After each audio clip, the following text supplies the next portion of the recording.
go. And I'm going to, do I pin or spotlight? I think I have I have permissions, love, so I'll do it. Okay. I'm good.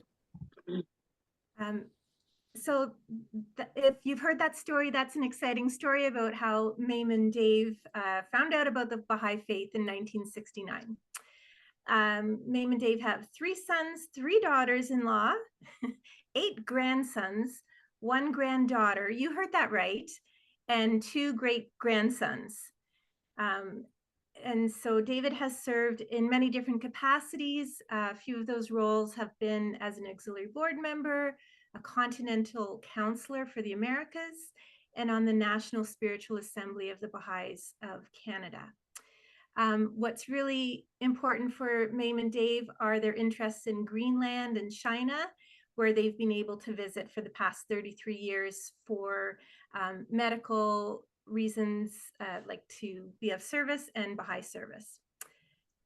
Professionally, David is an assistant professor of ophthalmology at the University of Toronto and a visiting professor at the Tianjin Medical University in China.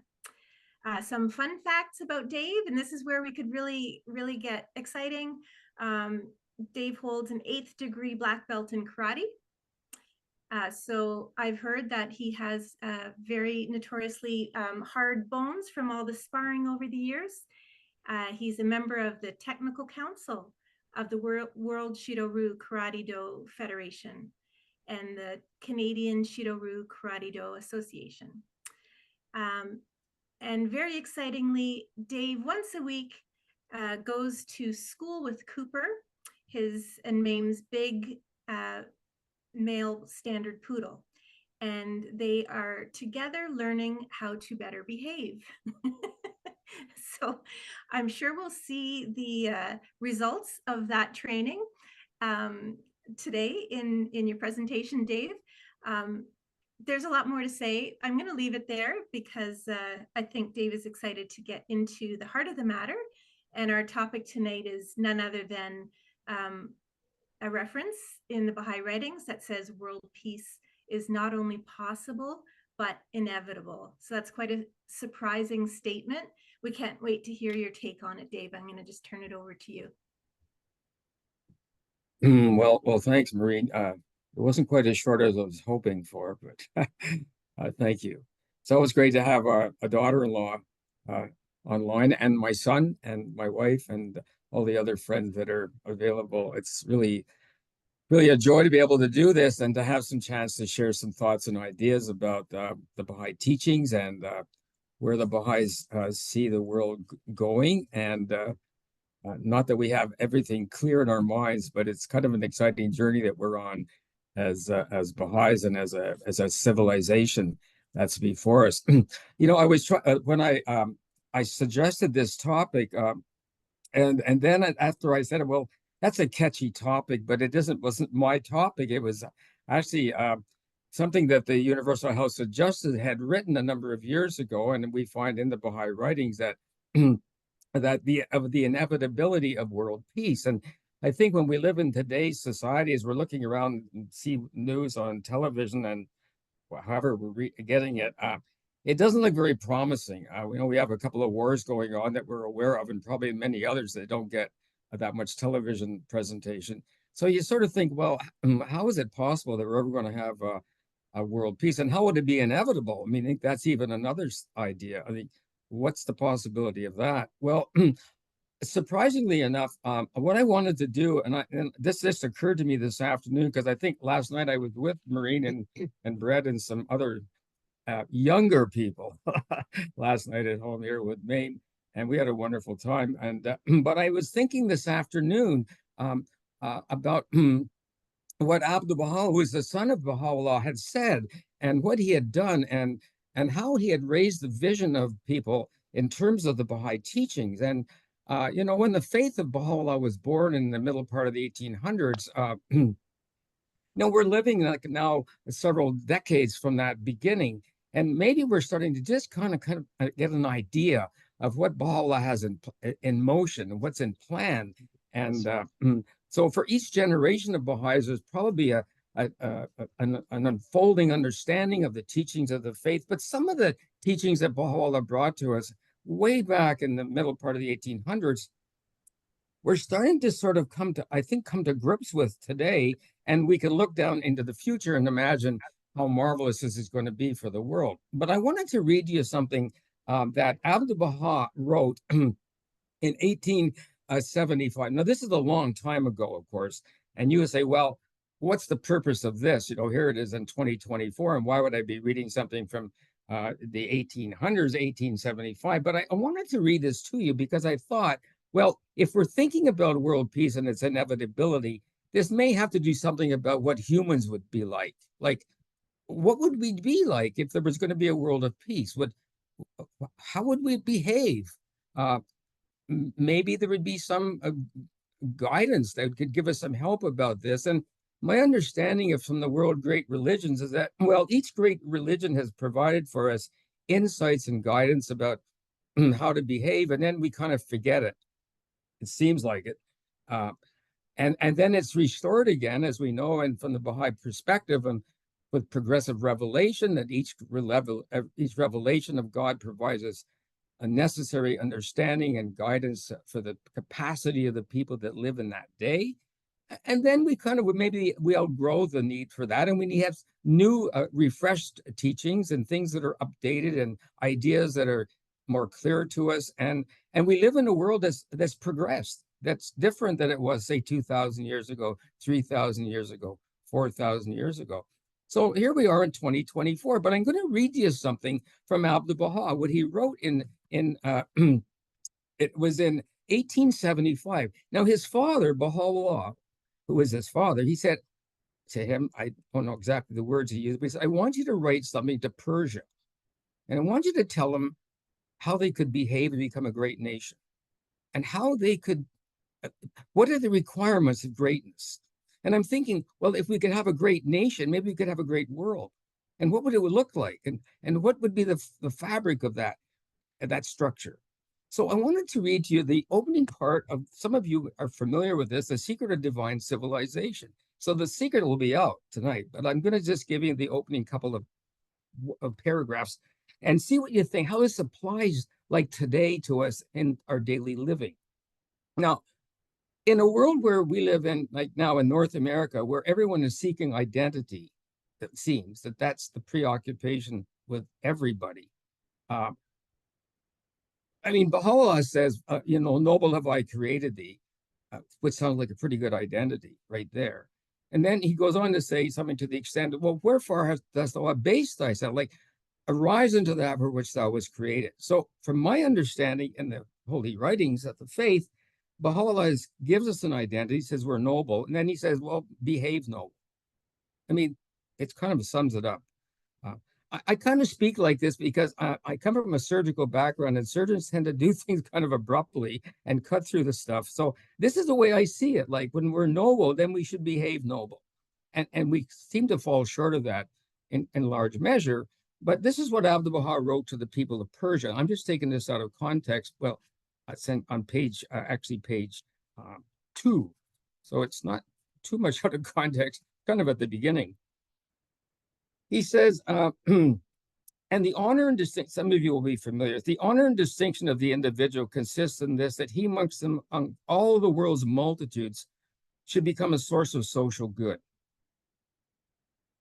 Is there any larger bounty conceivable than this, that an individual looking within himself should find that by the confirming grace of God, he has become the cause of, now listen to this, the cause of peace and well-being, of happiness and advantage to his fellow men.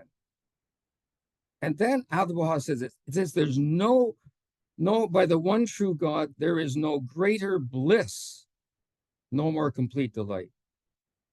Now, so I'm sort of thinking to myself, coming from a medical background, if you want bliss and delight, then maybe you should become a source of social good, because that's what Abdu'l-Baha says in sort of like one sentence. And if we're not a source of social good, maybe that's why we're not blissful. You see the connection?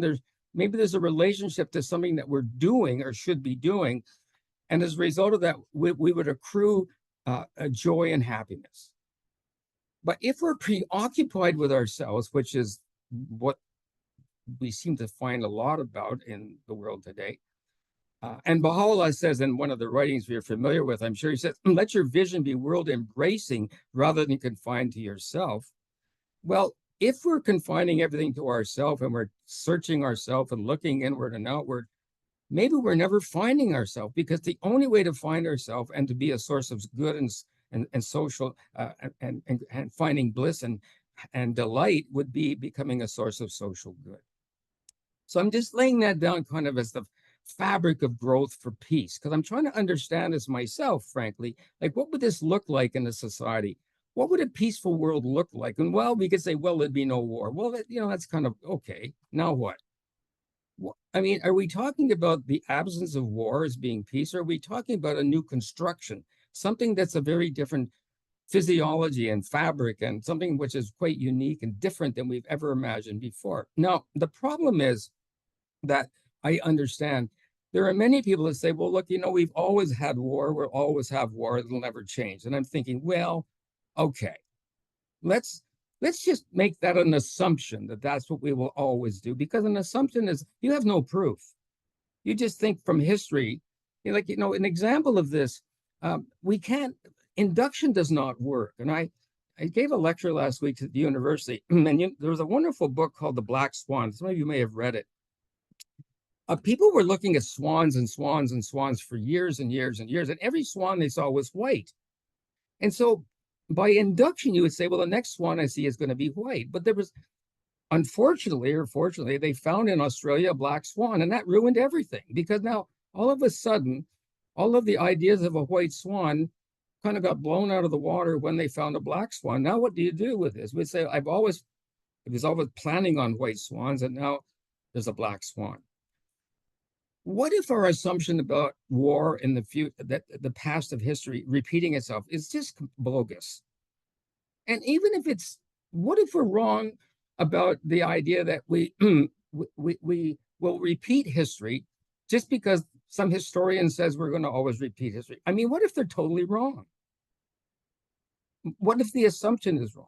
What if, look, let me bring this up as an idea. Probably 200 years ago, maybe even less than that, people looked up at the moon and said, how are we going to get there? We're never going to get to the moon. Well, but we want to. And so humans are pretty inventive.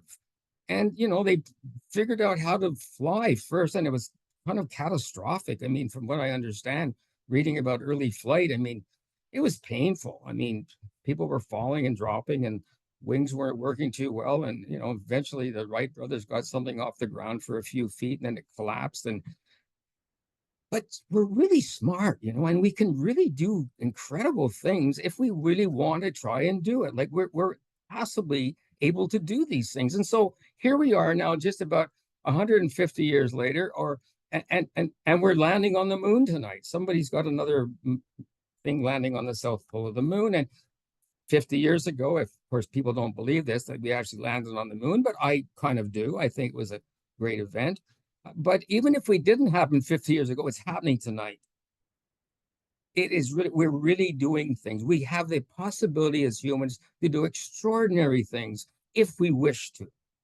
Now, the question is, do we have the will to do it? And that's a whole different subject, but one that I would like to suggest to you that the religions of the world have always spoken to, and clearly the teachings of Baha'u'llah speak to it. So when Baha'u'llah says that world peace is inevitable, and referencing from the Universal House of Justice's message to the peoples of the world in 1985, Baha'u'llah had conditions for this. He said, if you want peace, the condition for peace, first of all, is unity. And he said that basically he says the peace and security of the world is unattainable unless and until its unity is firmly established. Now, that's really unhappy for some people, because they say, well, let's have peace and then we'll get together. No, Baha'u'llah says, no, it's the other way around. First, you're going to get together, and then that will be the fruit, will be peace. No, let's just get together first, and then, well, you see, we're not prepared to do it the way it has to happen for some of us in the world. The idea of even peace means it's conditional. It's conditional on their assumptions about what should happen first. And what I understand the messengers of God to do, and in the case now what Baha'u'llah has presented to the world, he's given us a prescription for peace. Now, we don't even have to take it, but then we can just keep suffering with the disease. Or we can decide that maybe, war has been really painful and much more than that. And so maybe we could just try something a little different. Maybe we could try to build the fabric of peace by becoming united. Like maybe we could just try this because we're inventive, we're creative, we can go to the moon, we can probably do many more things, and we will. And because we're humans, and people say, well, humans will always have war. Well, maybe not. Maybe that's just an inductive assumption. Maybe you just think because we've always done it, that's what we'll always do. Now, it's an interesting thing from my understanding that all of us have come from a family, and you probably had a mother or a father who really kind of loved you. So the notion of love for your children is kind of something that is pervasive. I have the privilege of working every day. Well, not every day now. I'm kind of trying to slow down a little bit. I've been in medicine for a few hundred decades. It seems like a long time. But anyway, I work with children a lot. And I don't know any parent that doesn't love their child. I mean, there may be some, but very few. You love your kids. And what if you love beyond your kids? Like, what if you extended that love beyond that, just that nuclear family, to somebody else or somebody greater than that? What if you extended it out to the community a little bit, and you have that capacity to love beyond that sort of nuclear group, which is your family? And then what if you'd be able to extend that beyond just your community to your town or your city or your country or your world? What if you, do you think we have that capacity? I think so. I think we're created as human beings to do that and be able to do that. So when Baha'u'llah says in the writings of the faith, he says, the earth is one country and mankind its citizens. Well, most people seem to love their country. So so we've learned to love not just our family and our tribe and maybe our city. A lot of people love their country. Now he's saying, yeah, but let's love the world now. Let's go beyond that local and that sort of love that's sort of more familiar to us, and look at the whole world and start to love that. Well, okay, maybe that's a stretch. Maybe that's difficult. Maybe that's something that we're not quite sure how to go about yet. But what if we had guidance from the writings of a messenger of God, which Baha'is would understand as Baha'u'llah? And Baha'u'llah would say things to us, and we would look at those things and say, wow, that looks like it could really work. Let's just test that one out for a while and see how it works. So he said, well, the earth is one country and mankind its citizens. And then what was it, in 1968 or 69? We flew to the moon and we took a picture of the planet Earth. And for the first time in history, we saw where we lived. So this spiritual teaching that came 100 years prior, but from the teachings of Baha'u'llah, the earth is one country, the concept, the idea of seeing a whole world had never been there before. Like, we'd never actually seen it. I mean, people had made globes and maps and that, but to stand beyond that and to look down and to see the world never happened. And so I can recall those beautiful comments from the astronauts standing on the moon and showing the earth. And I mean, it was a very moving experience for many of us, I'm sure. And even now, when we see pictures of the earth from the moon and so forth, we get this sense that, it's a pretty small place, the earth. And when you look at it carefully, there's no little lines dividing countries. And, there's Canada's a pink country in above, the United States is another country below. I mean, I don't see that. And it's okay that we've got countries. There's nothing wrong with that. But the problem is that we shouldn't have this sort of, the Shoghi Effendi, the guardian of Baha'i faith, said we should have a sane nationalism. Like, we should love our countries, but not at the expense of the whole. And so it's sort of like what messengers of God have done is they keep moving the goalposts. They keep moving where we're supposed to be going. And now with Baha'u'llah, that I understand, he's moved the goalposts to say, well, now's the time to love the world, like really love it, not just your neighbor, because that's just next door. And, you know, you might have had trouble with your neighbor, who knows? But now you got to extend it really beyond that to the whole of humankind. And that can be a stretch. And that can be say, well, that's why we'll never have peace because I don't even like the person next door and so forth. So what do we do about this? How do we change not only the possible notion and assumption that we will never have world peace to the possibility that this could not only be possible, but would be inevitable? In 1985, the Universal House of Justice wrote an extraordinary message to the people of the world, and many of the Baha'is online here on Zoom would be familiar with that statement. It was called To the Peoples of the World. Well, I just said that before, but I wanted to read you the opening paragraph. It's an extraordinary one, and so that was quite a while ago. 1985, but it says, and this is before the Cold War was over and things like that were still, the world was still kind of in a tight spot. Well, it's in a tight spot now, I guess we'd say too, but the circumstances have somewhat changed.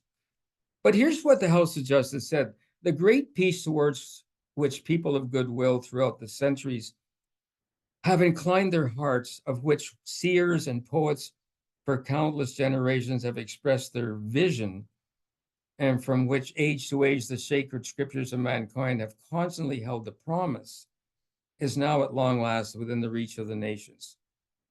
So that was in 1985. Then they go on to say this: for the first time in history, it is possible for everyone to view the entire planet with all its myriad diversified peoples in one perspective. World peace is not only possible, but inevitable. It's the next stage in the evolution of this planet. In the words of one great thinker, the planetization of mankind. Now, the reference to the planetization of mankind came from a man called the Teilhard de Chardin, a great visionary spiritual thinker. And there were people at the turn of the century who started to see whatever mess we're in now, but they started to see the mobilization of humanity coming together. This was way before the League of Nations had been formed, way before the United Nations had been formed. But there was a sense that something was happening in the world in which we were becoming more conscious of our world citizenship. Not everyone, and maybe just a fraction, but it always just takes a little bit of people, a little bit of something, like the concept of leaven that you put into something and it creates a change. And all of a sudden, the change starts to affect other people. And there's a societal change that goes on. Well, some people had seen this. Now, whether this is, they were tapping into the vision of what Baha'u'llah had said in the middle part of the 1800s, who knows? I don't know. But I just know the fact that the concept of one world was emerging in the early 1900s. It can't be not thought of as there in front of us right now, however painful it may be. We live in one world. We have one ocean system, one ozone layer. We have one rainforest, basically. I mean, we basically have one world. Our problem is our systems that we have created, our structures that we are so outmoded that we haven't been able to figure out what to do with this arrangement. Because nations are nations, which is a great thing. And we're trying to figure out things like trade, and we're trying to figure out things like equity and justice, and God knows all the other things that would be required.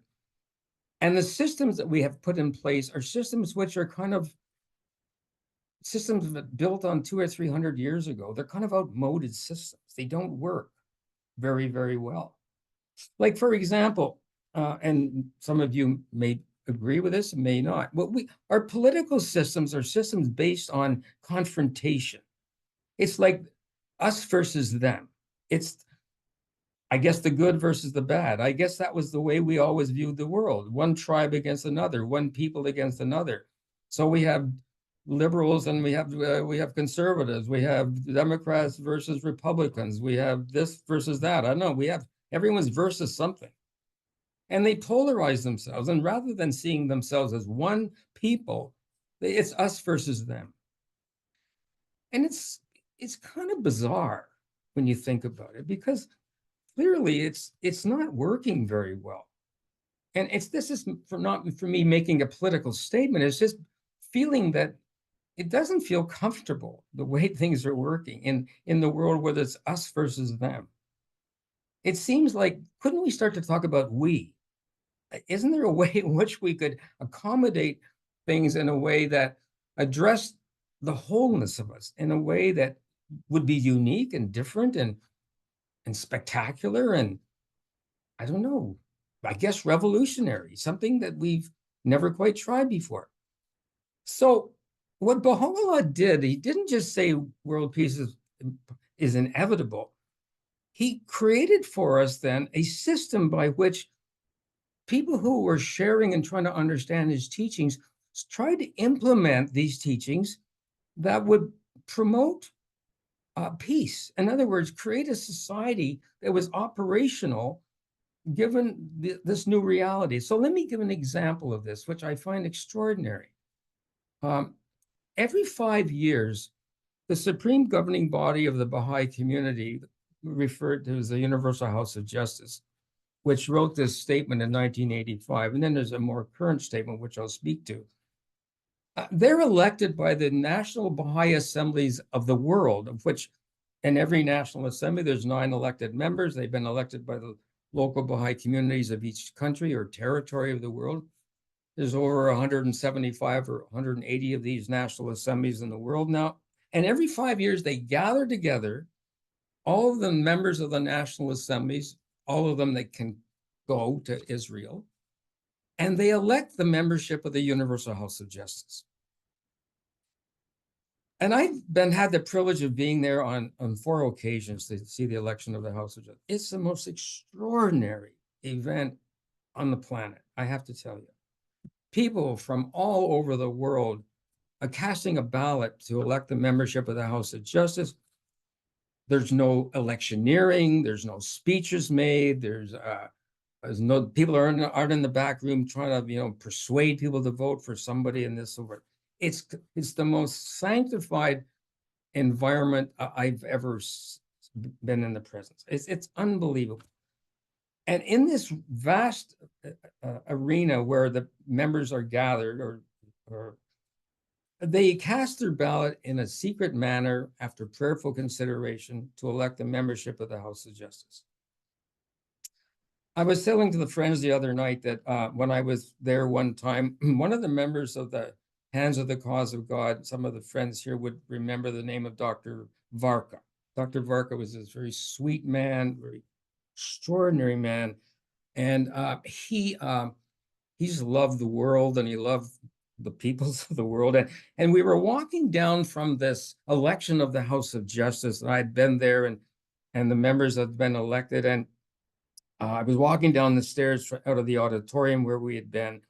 And he put his arm around me and he said, "David, what did you think about this election?" He said, "Isn't it extraordinary to see how this is done?" And I said, "Yeah, it is breathtaking. It is just," he said, "and no machine guns." Wow.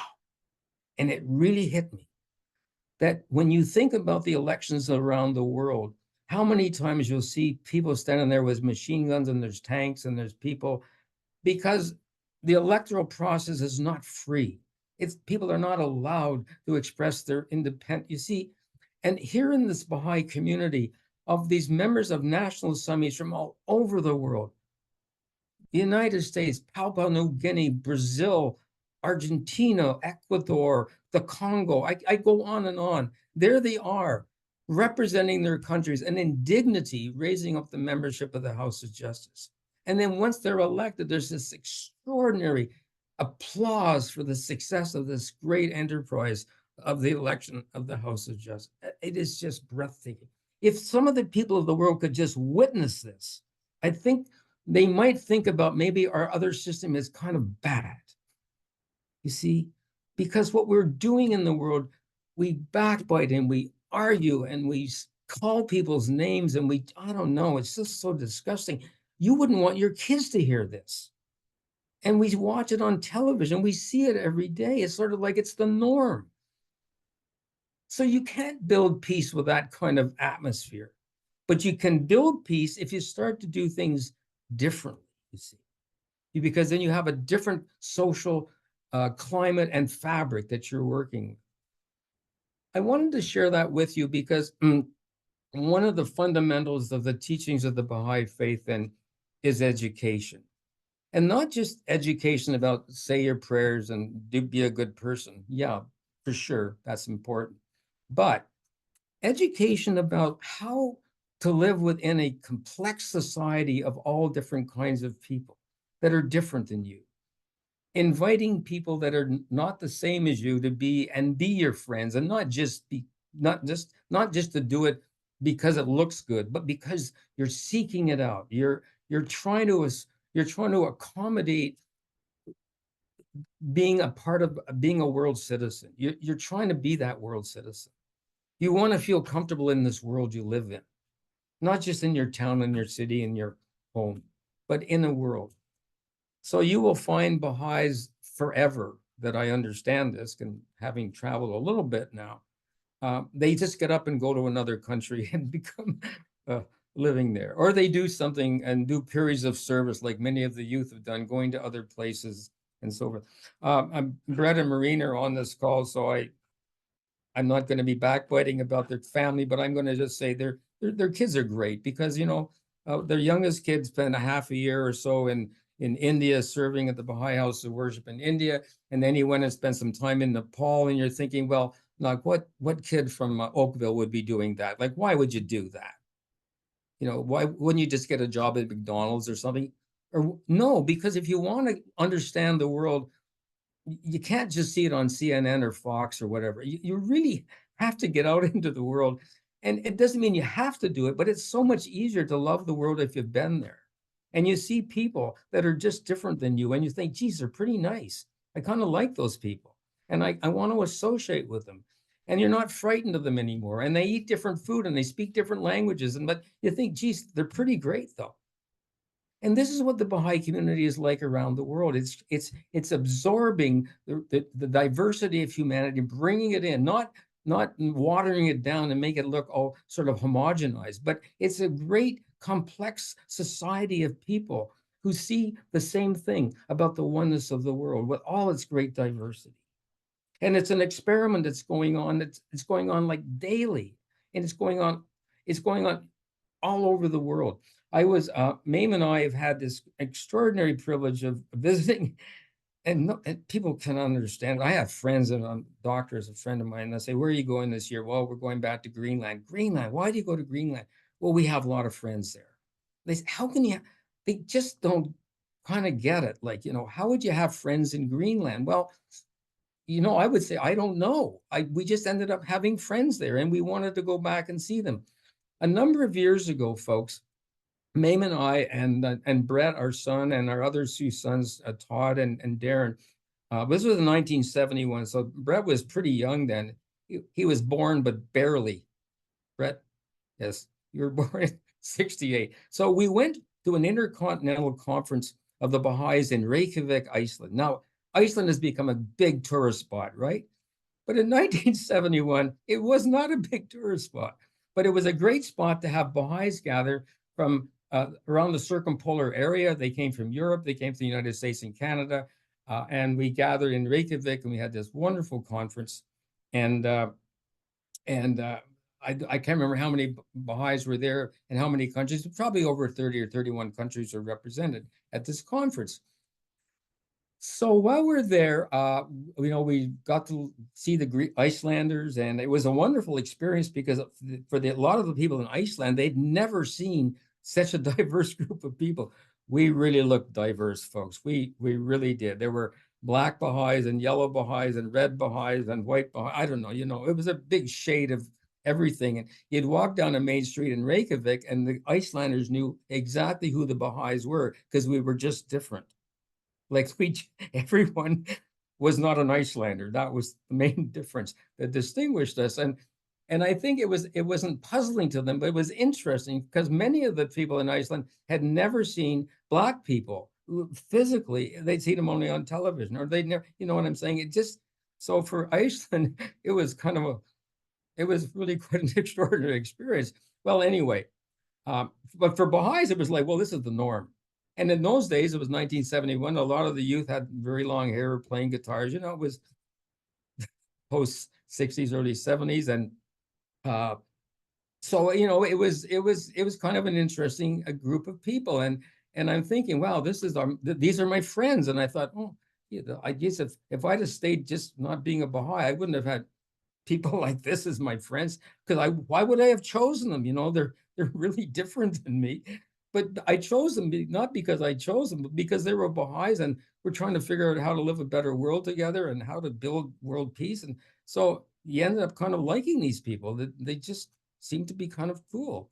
Anyway, so on our way back from Iceland, we're flying in this plane, and there was a large number of Baha'is on it. And there was a member of the National Assembly of the Baha'is of Canada on the plane. His name was Jamie Bond. And some of the Baha'is here will remember him. He was a member of the National Assembly of Canada. He was actually an anthropologist, and he and his wife had pioneered to the north of Canada during an early period of time. And he loved the North. He just loved the North.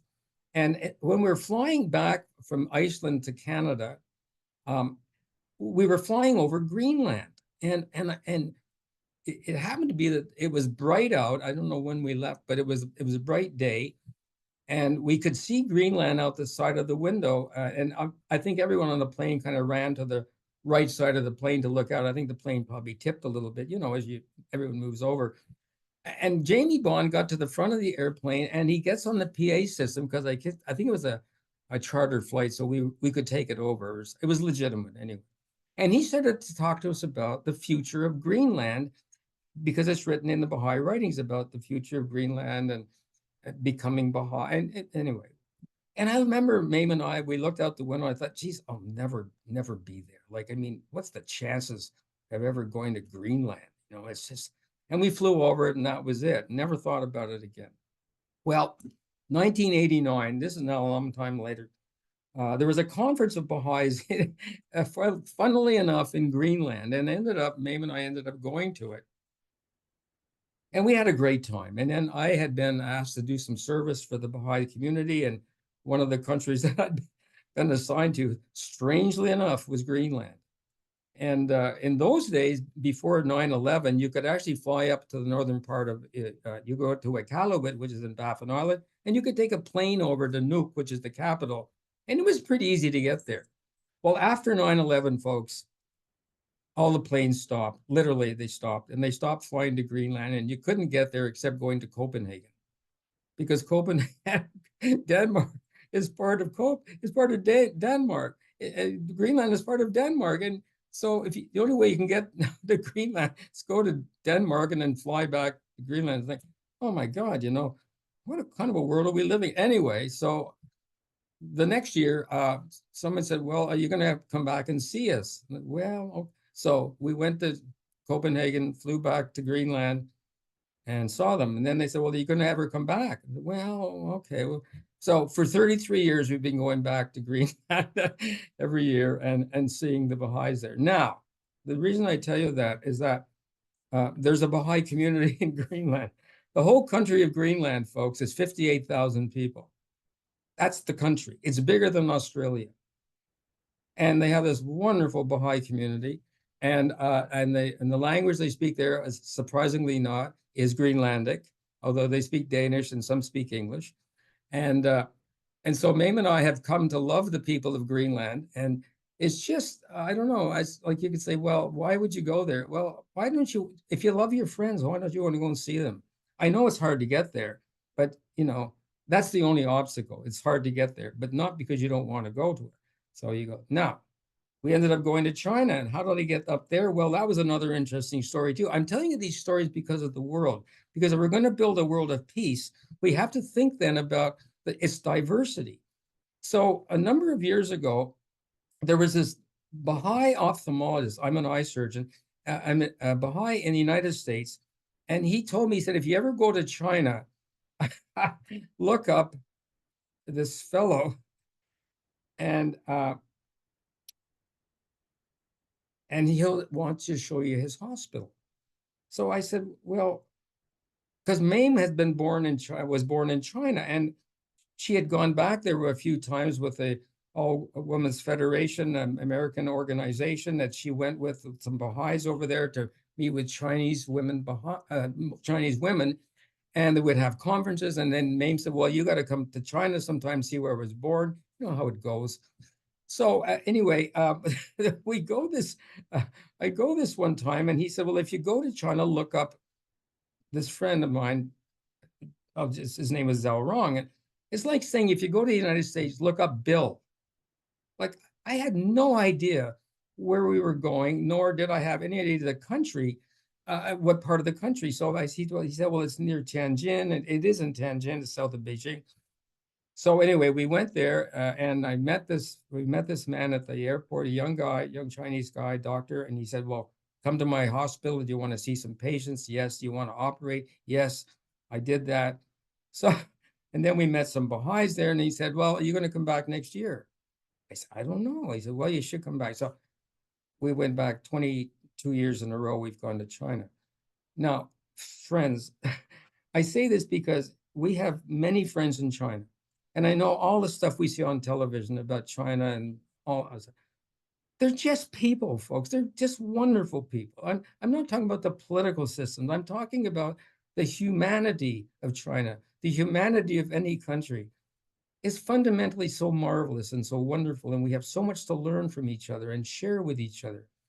So when I look at the writings of the Baha'i faith, when Baha'u'llah says that peace is inevitable, he's talking about a vision of humanity coming together with its diversity and its beauty. And what the message of the Baha'i faith is a message of how we put together the pieces that allow this to become a possibility, how this can really work together. So I want to give you a little experience that I've had in the Baha'i community, and many of the Baha'is online would know. What the Baha'is are doing around the world now, and we have for a number of years now, we're actually having things called little study sessions where we study the Baha'i writings together with our friends. Some of them are Baha'is, some of them are not Baha'is, and we're just trying to learn together to implement some of these teachings to see how we can go out and help to restructure and rebuild our own personal environment and our own town or our village, wherever we live. Not to impose something upon people, but just to share ideas and to collaborate with other people of goodwill and try to bring about hopefully a reconstruction based on spiritual principles.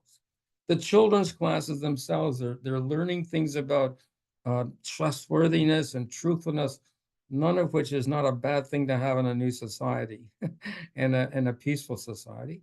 They're learning about things like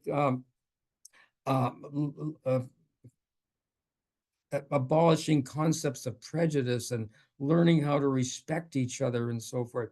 Again, not by imposing something upon them out of fear, but having them just kind of learn that this is kind of the way that normal, and I say normal, humans should be functioning. Because I think a lot of what we do is abnormal. It's not kind of the way that normal humans would want to function. But we're kind of left to do that because the social forces around us kind of impel us to do these things or suggest to us that we should be doing this or we should be doing that. And what I understand Baha'u'llah is doing is he's giving us an alternative. He's saying, yeah, well, that's one way of doing it, but why don't you try this, see how this works? So children's classes are helping, junior youth classes, which are going on. And the junior youth are learning about their own integrity and dignity and their own capacity to go out and to help to create a better society and a better world, not by sort of proselytizing anything, but simply trying to behave in a manner which is more conducive to social well-being and dignity and that noble soul that I mentioned earlier, Baha'u'llah says we are. And then we have things like devotional gatherings where we come together and say some prayers, like we heard earlier this evening, and recognizing that, you know, to do great things, we need a lot of help. We need spiritual forces to encourage us to do things which are difficult and hard, and we may find resistance. So we find people who doubt what we're trying to do, and we have to be careful that we don't appear to be righteous or self-righteous. We're not. We're just people trying to make a better world, but we think we have some good ideas to share, and we want to share them if people want to listen to them and they want to try them. You know, Shoghi Effendi, the guardian of the Baha'i faith, and I'm just paraphrasing this, but he said that the Baha'i community was like a social laboratory in which we take ourselves into it with, I guess, all of our luggage, if you want, and we kind of learn to let go of things which are no longer necessary or no longer valuable, and we can acquire new things and take on new understandings and new ideas and so forth. And my understanding is that being a Baha'i then is this exploration of the teachings of Baha'u'llah for the betterment of the world.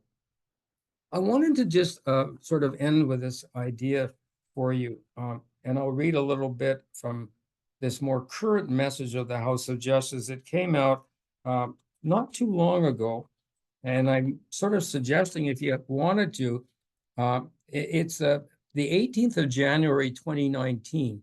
Now, if you haven't done this or seen this, or you're just new and learning about any of these things, if you go to the Baha'i.org website, you can find in the library the messages of all kinds from the messages and books and so forth.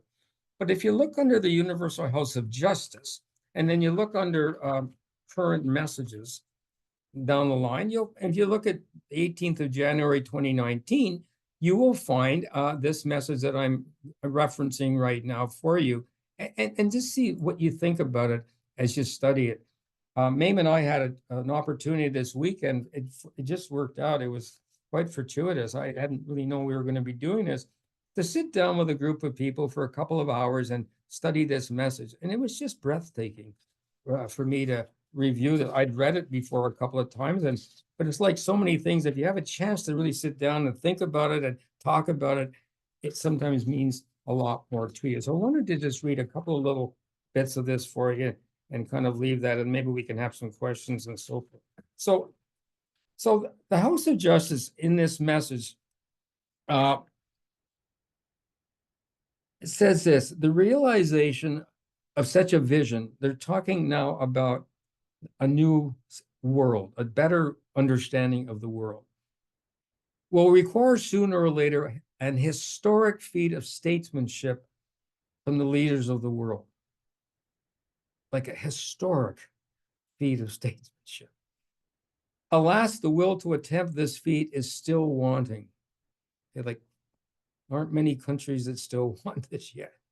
Humanity is gripped in a crisis of identity as various peoples and groups struggle to define themselves, their place in the world, and how they should act.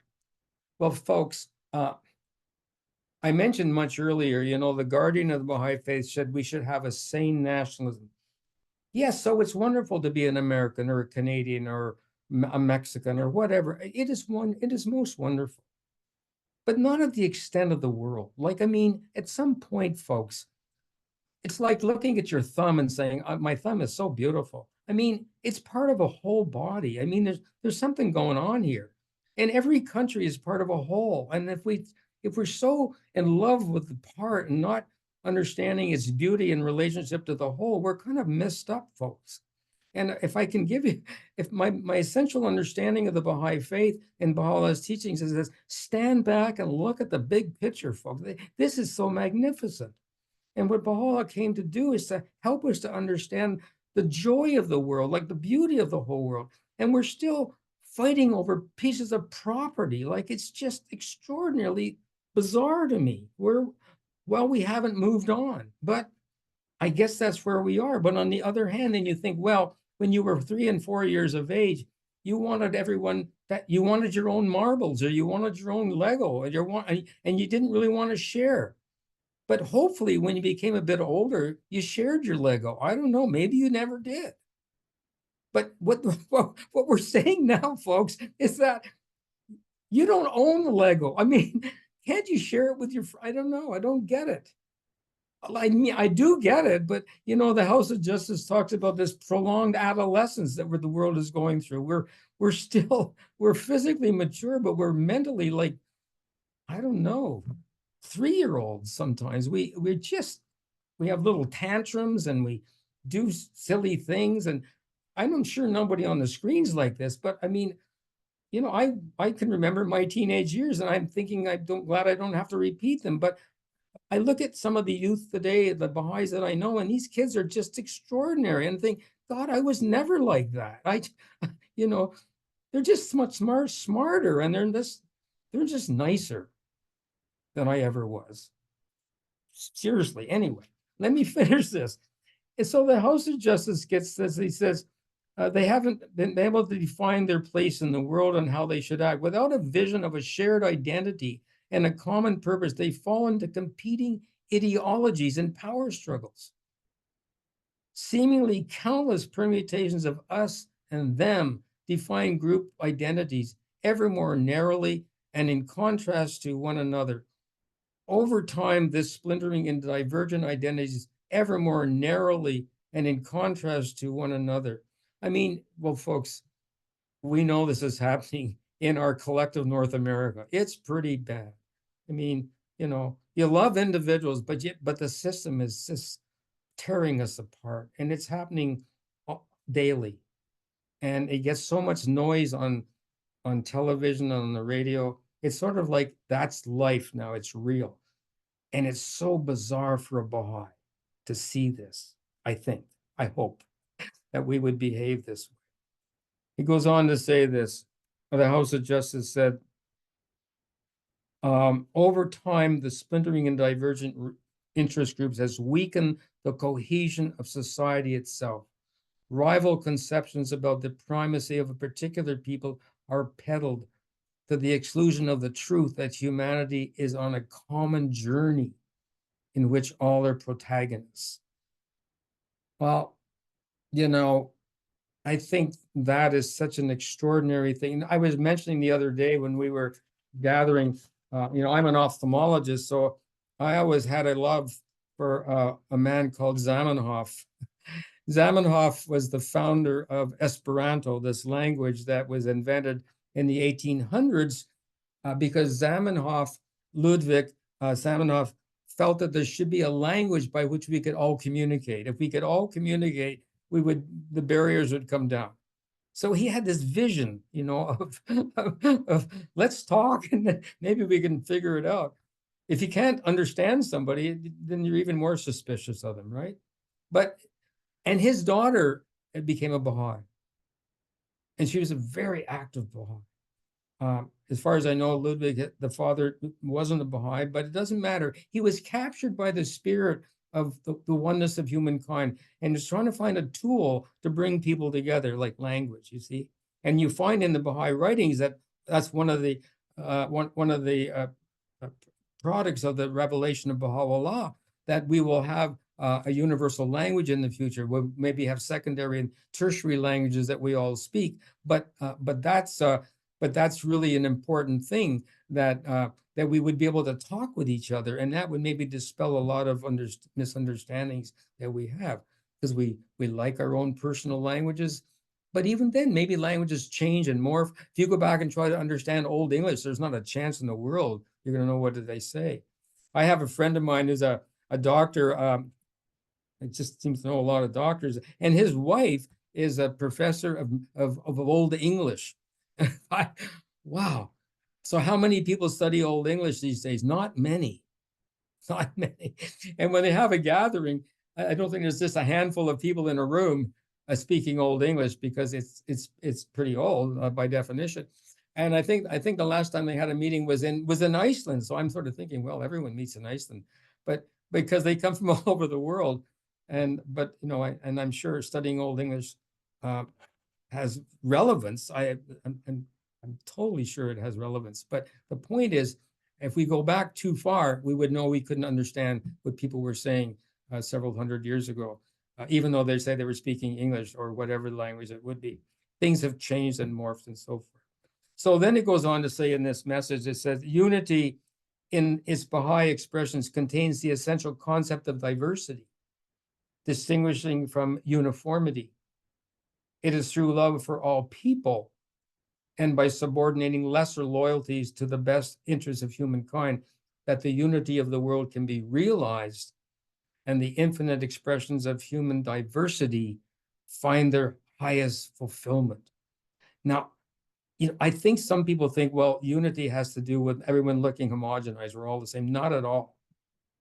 Like, let's grow up and be smart about this. Wouldn't you rather? I mean, it's so much nicer being able to see people who look different than you so you can distinguish who they are, right? And then the House of Justice says here, the infinite expressions of human diversity can find their highest fulfillment in unity. So what if we only had some fulfillment, but they're saying the highest fulfillment will be expressed through unity.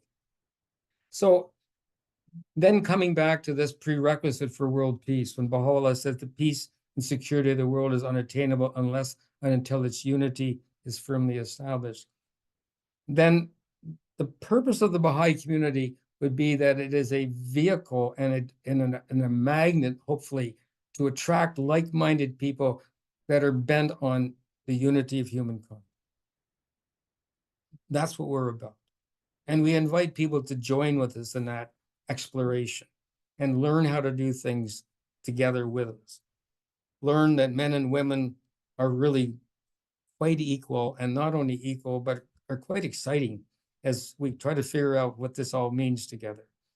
When you come to a consultation in the Baha'i community and you listen to people of different voices and different perspectives and different, you know, going to Greenland and having a consultation there, and it goes from Greenlandic to Danish to English to Danish to Greenlandic. It's an exciting experience.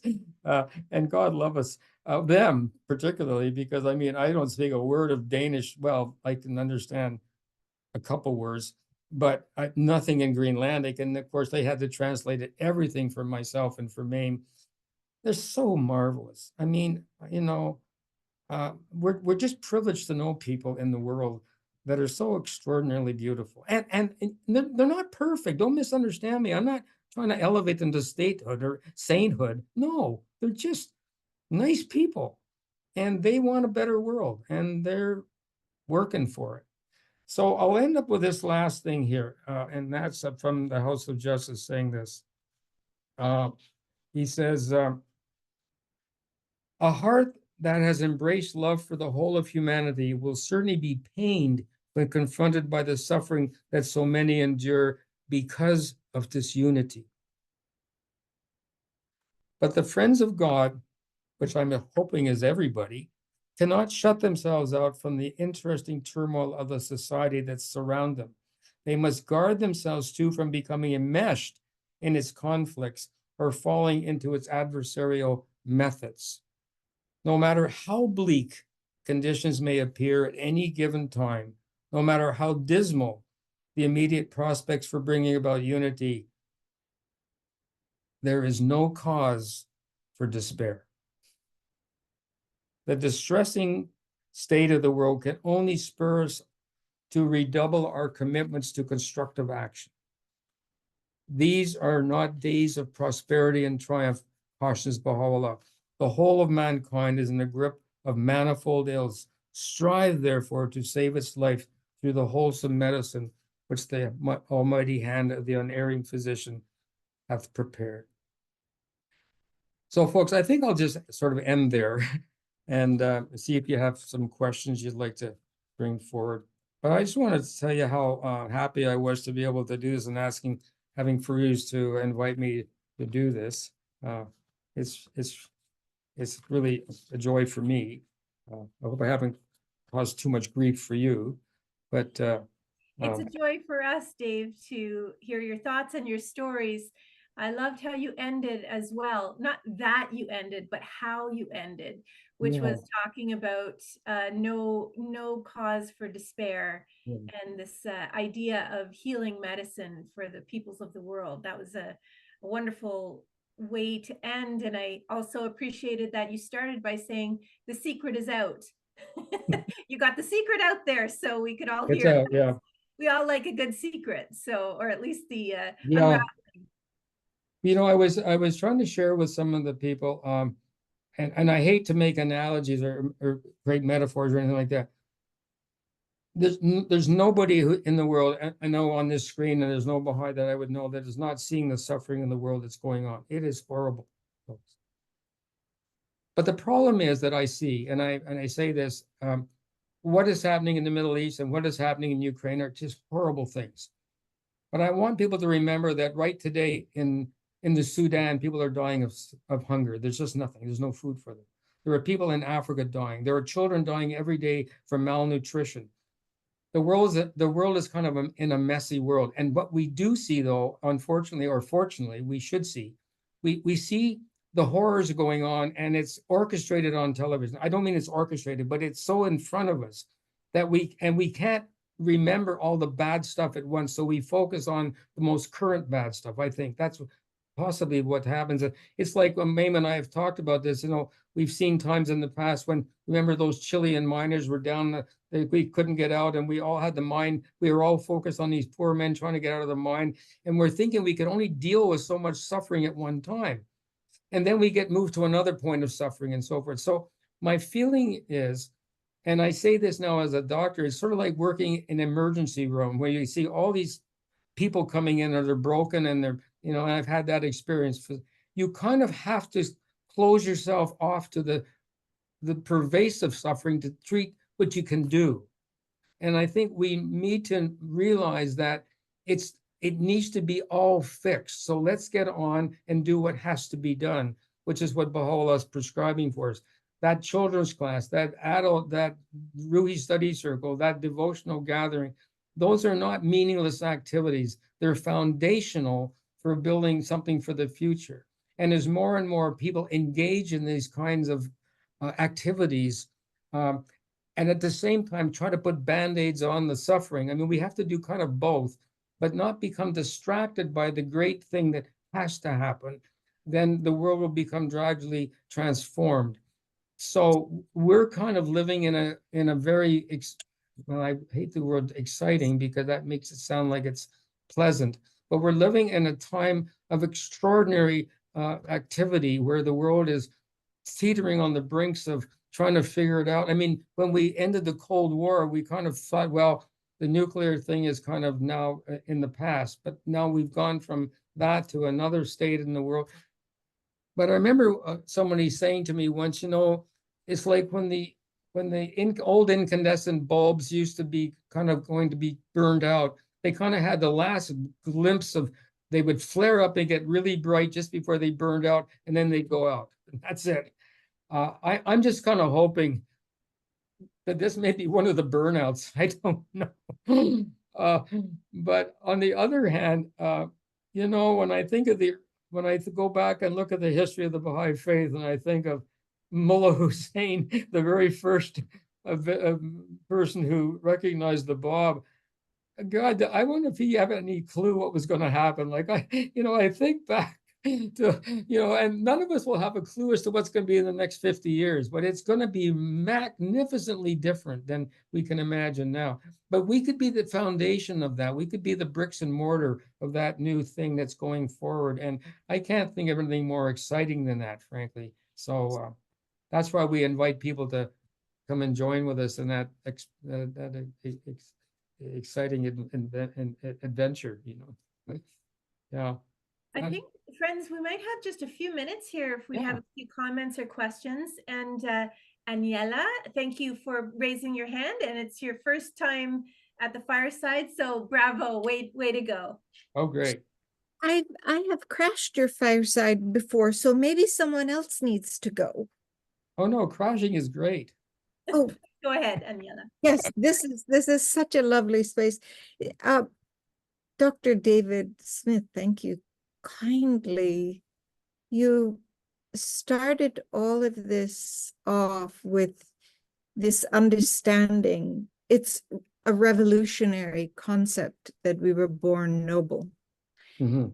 That in and of itself turns our interpretation of the other chapters of religion on its head. Yeah. And when one understands they were created noble, we understand then there are privileges that go with that. And the privileges are to divine this twofold moral purpose, letting God transform me and my capacities, and then this service to the world. And I was just thinking that there are a couple of things that I wanted to add is that, you know, human beings are fed intrinsic and extrinsic beliefs. And so whatever is coming at us that's the latest fad will somehow make me meaningful.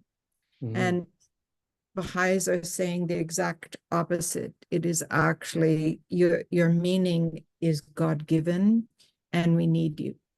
And I'm thinking of this quote that says, the more we search for ourselves, the less likely we are to find ourselves.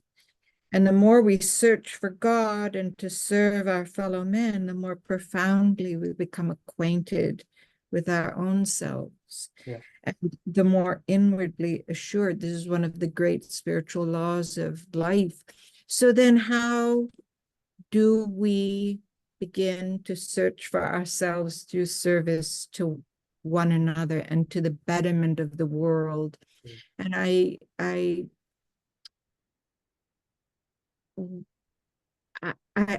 suppose what I want to say is that these different spaces that the Baha'i faith has set up where we can learn to walk with one another, that we're taking a hand and giving a hand and sharing these great truths, rejuvenating truths, truths that make us hopeful, and each morn is better than its eve.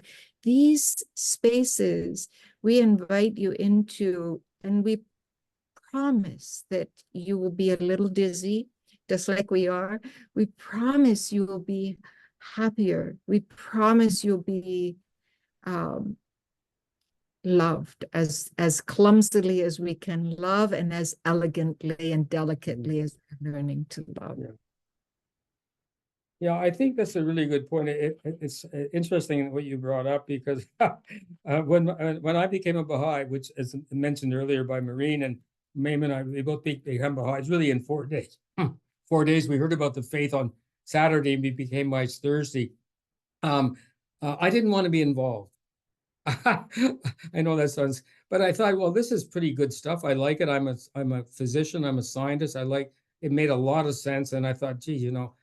But then it kind of crept up on me that this was kind of neat. I mean, like if anyone had told me, you know, years ago, I'd be doing this tonight, many years later, I don't know where I would have been. But the point is, my understanding is that this knowing myself can only come about by seeing myself in relationship to something else. So when people search for themselves inward, by what reference do they have? Like, I mean, I can only know myself by my relationship to my family and my friends and my colleagues and my world and so forth. That's how I know myself. If not, I'm living vain imaginations. I've just got constructions of myself which are so bogus. And not only that, they're pretty much informed by social media, which has got to be the worst way to define anything, because it just we can't tell you who you really are. We can't Yeah. help mine No. these gems that we need from you. That's right. Yeah. So it's I think that it's I think that that's one of the one of the reasons I would understand that Baha'u'llah encourages us to read a bit of the writings morning and evening. And I don't mean a lot, just a little touch base and familiar yourself with some of the guidance. I like that, because I kind of think I need to have some moral direction kind of daily, and I need to be reminded of things because I forget easily. And I just love that. And I think that, you know, I think religion should be fun. Like, I think we people have turned it into some sort of a awful thing. And my understanding is, I don't, you know, as remember Bill Sears, some of us would remember him, said, God loves laughter. I think we should enjoy life, and life should be something in which it's not just misery and awful. I mean, yes, there is misery there, but even those people who have gone through the greatest suffering, like the Holy Family and so forth, well, they loved life and they loved everybody. And so we need to liberate ourselves from what we think is the pursuit of happiness, which is unfortunately for my friends in the States, and God love you, I love you. But when you think that one of your objectives in life, I don't mean you, is the pursuit of happiness, then that means you're never happy. Because if you're pursuing something, how can you be happy if you're pursuing it? So Yeah, it seems to me, we're coming to Canada. I don't think it's North Okay, America. Greenland. Yeah, Greenland. Yeah. Well, but it is this notion that, you know, like the Baha'is said, well, be happy, like be happy. Well, yes. And I think that it's a wonderful You're a notion good like that. example of it too, Dave. I can vouch for you on that. Yeah. Ruth, Okay. go ahead, dear. Do you have a question? I just wanted to actually make two comments. First of all, Aniela was our last week's speaker, Maureen John. So yeah. And also I wanted to share this with Dr. Smith. Dr. Smith, Mr. Ru Changizi is here from China. And the more I was trying to get his email address in order to add him to the list, he wrote this information that he went to China over 20 years ago because you have encouraged him. I don't know if we can show his face because there are two other people, one from Indonesia and the other one I can't read, but the other friends from Indonesia, they have Chinese children and they wanted to say prayers for you in Chinese. That'd be lovely. So, Mr. Changizi, can we see you? Oh, Hello, everyone. hello. Well, Nice to my see face is nothing to be seen, but again, we are so happy to see this wonderful group of people. I really enjoyed. I was dropping my son off to school, and lo and behold, I called my sister, Katayun. I said, Katayun, how are you doing? She said, I'm listening to the Zoom by Dr. David Smith. And then, so she invited me to the Zoom, and it's been incredible. Thank you so much. You brought a lot of wonderful memories, and that was 25 years ago. It was a conference in Toronto that you said that I want a group of people to go to China and that you'll be writing the name and sending to the House of Justice for prayers. And I was one of the last people to raise my hand. And lo and behold, we're still here. There you go. So Well, thank you so much. Ruth. Absolutely, absolutely, David. So good to see you. Lovely to see you. Nice Oh, connection. Likewise. Oh, nice to have you. Thank you, Farouz, for pointing out my error. I misunderstood at the very beginning when I asked if it was anyone's first time in the fireside. I thought, Aniela, you had said it was your first time, but I've been told in the chat here that I missed a really great talk. So that's on me. No problem. Yeah. Thanks. Maureen John, I just wanted you to know that Nargis Hanum from Indonesia with her Chinese granddaughter, they are ready to say a Chinese prayer for Dr. Smith.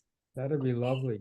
And then maybe we can move from there into the regular devotional program, which will be guided by Farouz. Is that okay, Farouz? Absolutely. Okay, Let me just say one thing before we do. I really want to hear this Chinese prayer for sure. But I wanted to suggest to you something too. Rahia Khanum, of course, the wife of the Guardian, Shoghi Effendi, said that, and I think this is a very interesting thing that I heard her say. She said, the purpose of, for a lot of people, religion has been personal salvation. How to get to heaven and how to, you know, that's what religion has been for a number of people in the world. And for many people, it's about that whole notion about how can I guarantee getting to heaven and so on. But she said the teachings of Baha'u'llah are for social redemption. And we're all going to get into the next world, folks. But the question is, in what shape? Like, what would we have done now to justify the next world? And so I'm not suggesting this as a challenge, but I'm just suggesting that, God loves all of us, and so that we don't have to be, I think, too concerned about every parent loves their children, even those of us that are not particularly good. But we always love our kids, in spite of everything. But the thing is, the question will be, what have we done? And I think that's when Rehikanum said that about, it's not about personal salvation, but about social redemption. That really twigged my heart. And I thought, well, yeah, that's really what it's about. And so it's great to see a youth there, and I'm going to hear a Chinese prayer. Lovely. Thank you. Also, I wanted to add, with your permission, that Louise and Bob LeBlanc are here. Yes, I see them. So nice. It's a friends reunion. It's so nice to see you, David. And I don't know if you've noticed, but we have the beautiful Bertigue painting behind us. Yes, I know. Can't get away from it. Yeah. Gary Bertigue. Yeah. Well, this will not be that meaningful to everyone, but I will tell you something, and maybe you, Louise and Bob, know this, but I received a phone call from the Baha'is of Greenland just about 3 weeks ago. And it's a small country. It's a big country, but a small population. And for the National Convention, which is occurring every year for the election of the National Assembly of Greenland, in Canada and the United States, we have 171 delegates. These are big Baha'i communities. But in Greenland, up until just this past year, the number of delegates was 9. 9 delegates elect the National Assembly. It's so sweet. I mean, and the 9 delegates elect 9 different people. I mean, some of them might be members of the National Assembly, but not all 9 are. So you can see how magnificent it is. But they called me about 3-4 weeks ago and said, we want to tell you something. The House of Justice has now asked us to elect 19 delegates. Now, that's a big change, going from 9 delegates to elect the National Assembly to 19. So I thought that's growth and development, and that's a progressive development in a wonderful community. So pray for them, Greenland.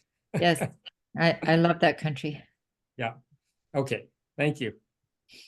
All right, friends, it comes time to switch into the devotional part of the evening, and I'm going to turn it over to Ferouz, but I wanted to thank David, my father-in-law, and Meim, my mother-in-law, for joining this evening. And Dave, thank you very much for not just, the wisdom you shared, but also that aspirational vision that we need to have as humanity. Thank you very much. So we'll begin with Narges, and yeah, that'll be so fun. Thank you. Following that, we'll have just devotions as you're moved to share.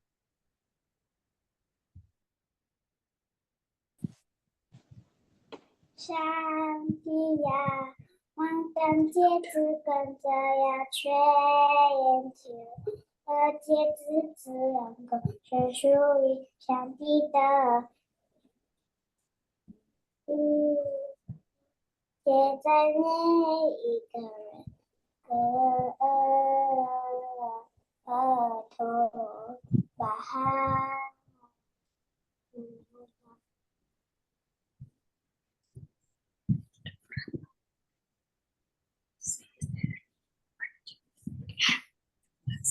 Thank you very much. 除了上帝，还有谁？原来听了他月亮，赞美归上帝，他是上帝，万众集结不语，人人都喜灵。Thank you.